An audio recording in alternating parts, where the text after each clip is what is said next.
Good morning. Well, it's taken me a little while to get round to this one, and the reason for that is basically I'm not at home at the moment, and I'm actually sat in a hotel room at the moment, so apologies if the sound's not up to my usual standards. I can't really do much about that at present. Also, the visuals, I'm not going to be providing gameplay because the only games I've got access to at the moment are games on my Nintendo Switch because I've brought that with me, and I may well be doing another video in the future looking at how well that worked while I was out and about. The only games I've got available to me at the moment are Zelda and Fast RMX because they're the only ones I've got on the system. And my little boy's been playing a lot of Zelda, and I've been playing a little bit of it too, and a little bit of Fast RMX. And as I say, I will talk about that maybe in another video when I get back. In the meantime, though, what I'd like to talk about today is the reveal we got last Thursday of the Scorpio, the Xbox Scorpio, and the Digital Foundry video where they put up, some information about the system. And most of it obviously was what we were expecting. We weren't expecting anything particularly exclusive, I don't think, just confirmation of what we already knew. And that's pretty much what we got. We know that it's a Jaguar chip. There was some speculation about, what we were going to get. And it's a Jaguar chip with 2 quad-core clusters with 4 megabytes of L2 cache, and it's running at 2.3 gigahertz. But I'm not going to go into too much about the hardware here, apart from a couple of bits which I thought were particularly interesting. Specifically, the fact that we've got hardware implementation of DirectX 12, so it's actually baked into the hardware, which should give it a big advantage. And according to the Digital Foundry guys, the stuff that Microsoft have done with this console's pretty impressive.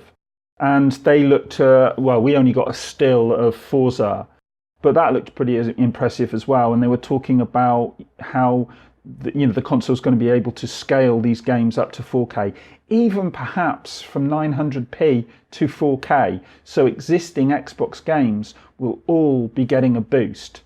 And apparently they've done it in a slightly different way to the PS3, in as much as they've looked at every game on an individual basis and tried to tailor the console to what was needed. And that seems pretty impressive to me. We're getting what we expected in terms of teraflops, and it's 6 teraflops. So there's no surprise there either.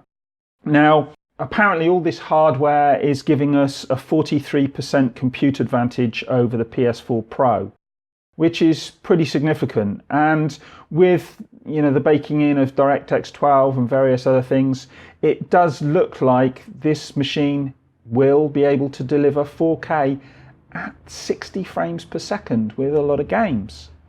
And that's unheard of on a console. And to make a console, which, as the Digital Foundry guys said, consoles are made down to a price.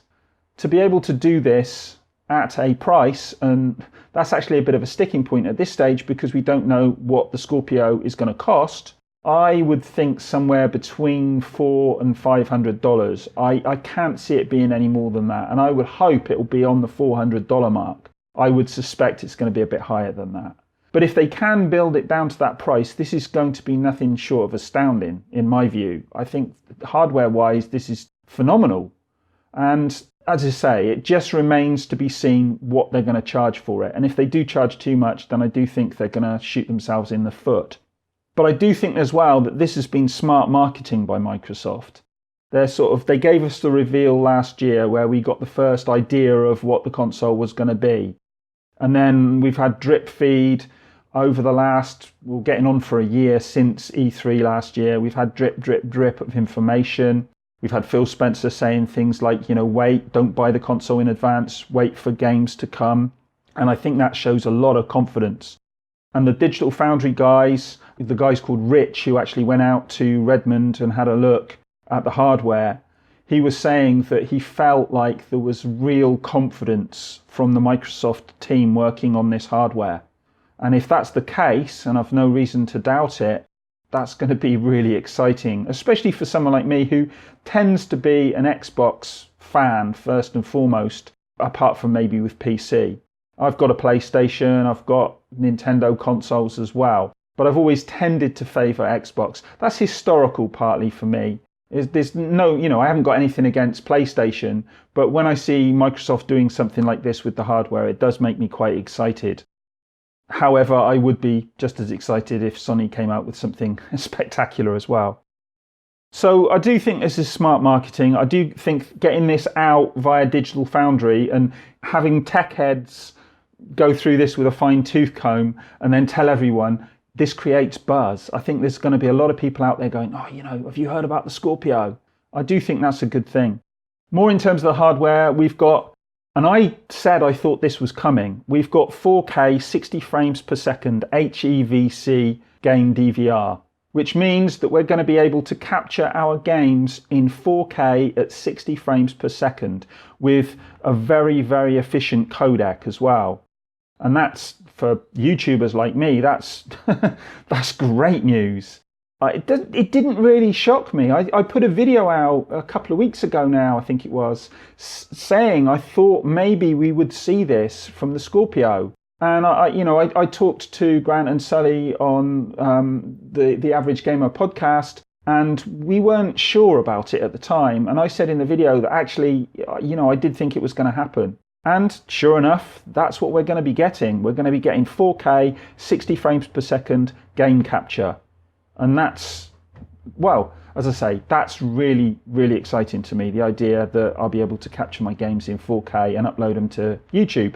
Okay, you guys are going to have to wait a year to see them because it takes so long to upload anything to YouTube. But, the fact that Microsoft are giving this option is really quite exciting to me. Apparently, Microsoft looked at every Xbox One game to ensure compatibility with the Scorpio, and that is pretty good as well. They were saying don't expect miracles. A 30 frames per second game is going to be a 30 frames per second game, even on the Scorpio. Hopefully, we'll see locked frame rates with the Scorpio. I don't know. I don't know too many details on that one, but it is looking quite exciting. I also think, though, and this is something I thought about after the fact, I was wondering if this could present problems for the ordinary Xbox moving forward, because if games are going to be running, at higher frame rates on the Scorpio, then I think that maybe we could find that developers are going to want to be making games up to the Scorpio, and that could present problems for people with the original Xbox and the Xbox One S. But that remains to be seen. The other thing, though, and this is kind of the elephant in the room, is software. Microsoft have put out, well, frankly, piss all this year. And I know Microsoft have got a bit of a track record of announcing games at E3 and then producing them at the end of the year. And I hope we're going to see some of that this year. The fact is they cannot just rely on third party for the Scorpio. It'll be good, if third-party games run better on the Scorpio, that will be a selling point for it. There's no doubt about that. But if you look at the lineup of games that are coming thick and fast for the PlayStation, it could be a problem for the Scorpio if it releases and there isn't a significant number of first-party games available that show off the platform. Looking at another Digital Foundry video just this morning talking about retro gaming and looking at the PlayStation versus the Dreamcast, I think it was the Dreamcast, they were talking about the day the Dreamcast launched. And the day the Dreamcast launched, Square put out Final Fantasy VIII for the PlayStation 1. They were like putting down a card to say, look, we've got the software. And they could do something similar for the Scorpio. The day the Scorpio releases, Sony put out 1-2 big hitters in terms of games. And, a lot of people would then be turning to look at the PlayStation rather than looking at the Scorpio. And that brings me back to price again. If the Scorpio drops and it's too expensive and we see the PlayStation 4 drop its price, then there could be problems. The PlayStation 4 drops its price, drops a brand new game on the day of the Scorpio's release. The Scorpio's released and there's piss all in terms of games. Then it doesn't matter how good the hardware is. It could be the greatest piece of hardware ever made. If it's not got anything to play on it, and okay, there's the backwards compatibility stuff. There's the Xbox One games which will look better on the Scorpio. But people want new games. If you're going to be excited about a system, you'll want a new game to play on it. You'll want something that sells the system to you. So that still remains to be seen if that's going to be a problem for the system, or if Microsoft are going to drop some big bombs at E3 and everyone can then get really excited again. Let's hope so. Let's hope they put out some big games for this console and we can all get excited and we can look forward to the holiday season and saving up our pennies to go and get a Scorpio. Because at the moment, I'm pretty excited about the tech, but I'm not so excited about the software. And I'm hoping that that changes after E3. But, as usual, what do you guys think? Do you think that this is a good piece of hardware? Are you excited for it?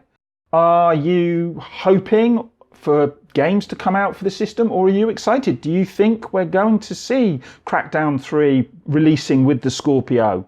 Do you think Sea of Thieves is going to be a good game? There are other games coming as well, and hopefully they'll be good and we can, get excited. I keep saying that, but I really want to be excited for this system and I do want to see the software. So let me know what you think in the comments, and as usual, we'll have a chat. I can still chat while I'm here, even if it is a bit difficult making videos. And in the meantime, I'm going to go and get myself a cup of coffee because I'm in Spain and they make very good coffee. So I'll speak to you again soon. Bye.